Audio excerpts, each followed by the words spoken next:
My thoughts on barter and trade in post apocalyptic America, or eventually when the dollar crashes.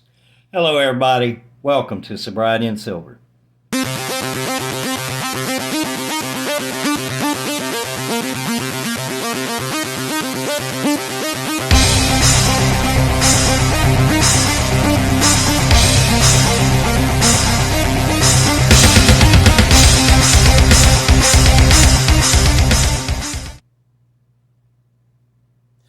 I woke up sober this morning because I went to bed sober last night. Today is 1,130 days of continuous sobriety. It is day 166 of stacking silver, and I am so thankful that I got into it. It has been absolutely life-changing. All right, today, what I want to discuss is barter and trade. And the way this came up, I have a lot of PlayStation 2, PlayStation 3 games up here, some Nintendo 64 games. And the way I acquired all these was barter and trade. Not a single nickel changed hands. There's a lady that my wife and I know who does yard sales year-round, weather permitting here in Oklahoma. But most of the stuff that she sells are clothes, shoes, jewelry. She doesn't know a lot about games, game systems, controllers, wires, how to clean the discs, how to test them, things like that, whereas I do. So we made a deal. I had a lot of clothes that were not selling on my eBay store. So we took them off, and a lot of them were brand new, still tags on them. A lot of them I got on clearance. Some of them I went to, oh Lord, I can't remember the name of the store now, but there may be a small flaw in a new item, so you get it for like 90% off. And as long as you list it like that on eBay, it's good to go. But anyway, so we made a trade, and I got 2 bags full of games, game system, one game system, PS2 Slim or PS3 Slim. I haven't taken out a bag yet, so I'm not sure what it is. But anyway, so both parties got what they wanted with barter and trade, and no money changed hands. And that sparked the idea for this video. I want to talk about the what ifs. The what if the post-apocalyptic world actually happens, and what would be good for barter and trade, in my opinion. I mean, I hear a lot of talk from other channels and, well, yeah, other channels, we'll go with that, about constitutional silver. And I absolutely think that constitutional silver is awesome. But, in my opinion, if I need, and I hear bag of beans, or can of beans, or a bag of rice, I hear that constantly, so we'll just go with that. If I need can of beans or a bag of rice, and I go to barter with somebody, now, I don't know if anybody caught this. I'm sure the professional, or not professional, but the experienced stackers did. One quarter is 90% silver. The other quarter is basically worthless. But the person that you're bartering with, are they going to know that? Are they going to have a need for a 90% quarter? Or would it be better to try to use seeds? Which would you rather have in a post-apocalyptic world? A silver quarter or something useful that... And I'm not saying a silver quarter is not useful. This is just my opinion. I think this would go first. And what sparked all this was... It's not the silver stackers that I'm watching that sparked this. It's... It's a channel called Copper Mutant. And I tell you what, it's a fun channel to watch.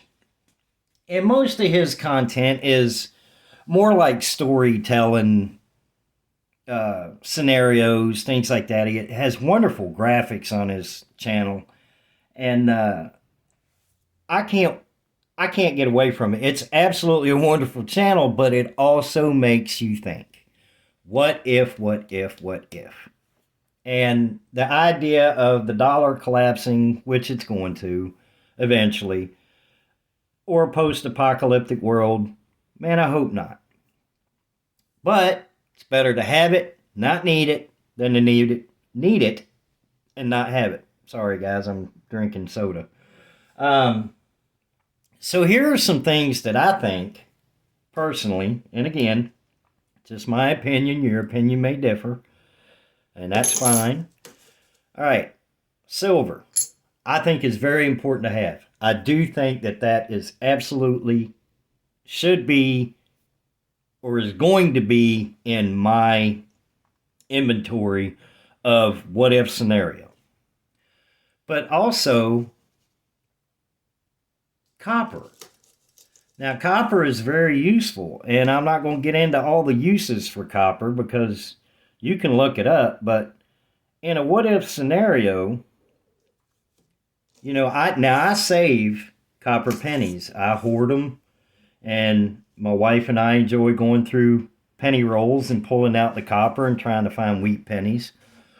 But in a post-apocalyptic trade scenario, barter scenario, if copper were to become tradable, acceptable, which would you rather have?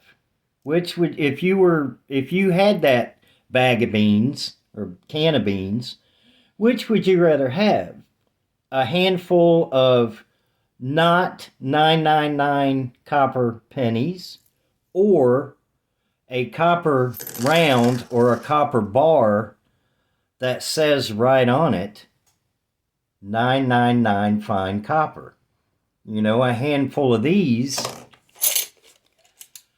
may go a lot farther and get you more than a handful of pennies, especially if there's something that's going to be melted down. And again, just my opinion. Things are only worth what people are willing to either pay or trade for them. That's it. So I got some things out here that I think, in my opinion, may be overlooked. You know, now some of them are obvious. Let's go with a lot. And when I say a lot, I don't mean a whole lot. I mean a lot, like more than one, of knives. You know, different sizes, different functions, different blades, maybe serrated, maybe, I don't know, just, you know, cased, foldable, different, not super expensive, but good, decent quality knives. I think are important to have and can be used for trade. Some other things that I think people would not consider, and I'm not specifically saying this tool, but it's the first one I grabbed when I got in the drawer, but just small tools, small screwdrivers, nuts, bolts, nails, hammers, you know, and I know they're bulky and they're heavy and they would be hard to carry, and some of the channels I've watched, especially the survivors and the preppers, they talk about your weight, your backpack, and things like that. But honestly, who's going to walk 150 miles to trade some copper for some beans? Hopefully you're trading with somebody like a couple miles away. So anyway, some other things I'm thinking of. Stuff like disinfectant wipes. Now, I just thought about this, honestly. I don't know how long these things stay dry. So, I don't know. Maybe that's not Yeah, I still think this is something that would be worth trading, especially if they're not open and they're still good. What's some other things that I can think of? Now, does anybody know what that is? That is a gel pad for your feet. So in post-apocalyptic scenario, you're going to be doing a lot of walking. These things might be kind of valuable. What else we got here? Here's one that I know that my wife and I ain't going to be able to do without in a post-apocalyptic world. Is a book. Because in the scenario of post-apocalyptic world, there is no electricity, so there will be no internet, and there will be no YouTube, and there will be no Netflix. So a good book maybe is worth trading. You know, what would a good book be worth in post-apocalyptic times? Who knows? Hopefully we never find out. And then, of course, some obvious ones. You know, any first aid equipment. What else we got here? And then, of course, I mentioned the tools. Small tools, I would think. You know, I wouldn't want to have, you know, big monkey wrenches trying to carry them around. But another thing, scissors. You know, the little small scissors. My wife has them for crochet, but I didn't go get them. These just happened to be laying on the desk. And honestly, I didn't think about it until I looked down and saw the scissors, and I thought, hey, that's a good idea. And what about pens, pencils, paper, things like that? All of this, in my opinion, would come in before a silver quarter or a $50. Now, again, just my opinion. I'm going to reach over here for a second because I have one thing. Oh, sorry about that. Is some people never think of, and I didn't want to lug a whole 50-pound bag in here. So, what about dog food? You know, people are still going to love their pets. They're still going to have animals, whether they be work animals, you know, work dogs for protecting the property or protecting whatever it is you're hoarding. That could become a tradable item. Just rambling here, guys. Getting my thoughts on post-apocalyptic America. Now, what about this? This, I think, is a fantastic idea. The Goldback is an absolute wonderful idea to replace fiat currency, and I believe could be something that could be traded in a post-apocalyptic world. Will it? Don't know. I may actually do a video. That's not a bad idea. I think I will. I'm going to take a Goldback out and record and see how many people actually know what it is and what 1/1000th of a troy ounce actually means. So today's video, I just wanted to have some fun. I wanted to talk about barter and trade, about my thoughts on it. Now, again, I am not, absolutely not saying that constitutional silver is not important. I think it is extremely important.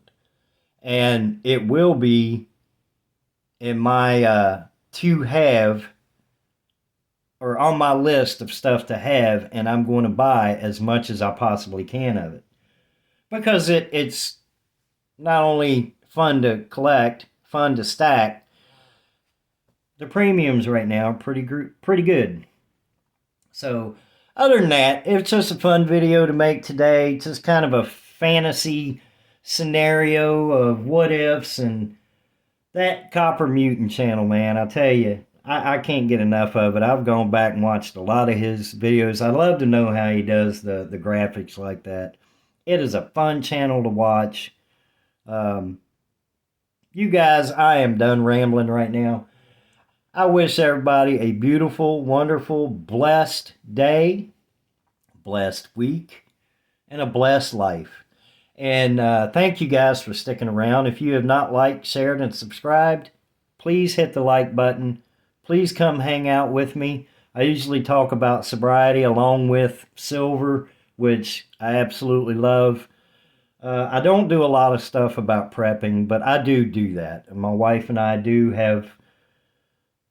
we have our bug out bags and our, what if scenario stuff. Not a lot, but enough for right now, and it's building. So with that, I will be quiet, and I wish everybody the best, and I will see you in the next video.